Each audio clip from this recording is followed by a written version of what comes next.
This is psychologically stepping into what David does. And he does it in two ways. The first, he doesn't let the character attack stop him, but then there's a whole different attack from the enemy that it goes after his pride. Look at this. This is when he's with King Saul.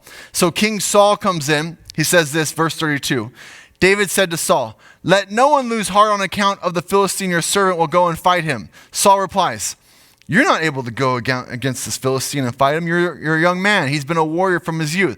Verse 34, "But David said to Saul, your servant has been keeping his father's sheep. When a lion or a bear came and carried off a sheep from the flock, I went after it, struck it, rescued the sheep from its mouth. When it turned on me, I seized it by its hair, struck it, and killed it. Your servant has killed both the lion and the bear. This uncircumcised Philistine will be like one of them because he has defied the armies of the living God." So all that comes back in again.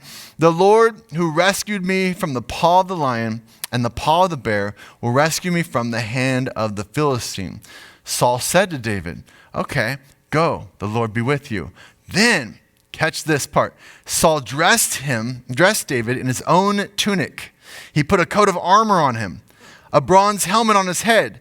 David fastened on his sword. He's got the king's sword over the tunic, tried walking around because he wasn't used to them. And he says, "I can't go in this," he said to Saul, "because I'm not used to them." So he took them off. We quickly pass this like, oh yeah, that makes sense. But think about it from David's perspective. Samuel has anointed him as the next king. Now the king has given him all his armor. So he has this moment where he can now strut through the camp wearing the king's armor, has the king's sword. That is a pride moment to the max. In that moment, you could really, really feel good. You're walking through camp. You're going out to fight a giant. You know, it's a Spartacus moment. They're chanting your name. You're like, "David, David."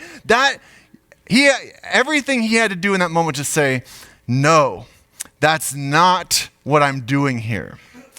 That is dying to your pride. The enemy came with the biggest pride thing possible. You could wear the king's armor. And he says no, because he needs to be nimble. He knows how he's going to fight. He's going to sling this thing. He's going to be running at Goliath. He knows his strategy. Because he stayed focused on the actual Goliath, he doesn't let this pride moment take him down. That's huge. That stopped me for a couple of days going, okay, I need to constantly be checking this. It's big. Psychologically, am I staying focused on the big Goliath?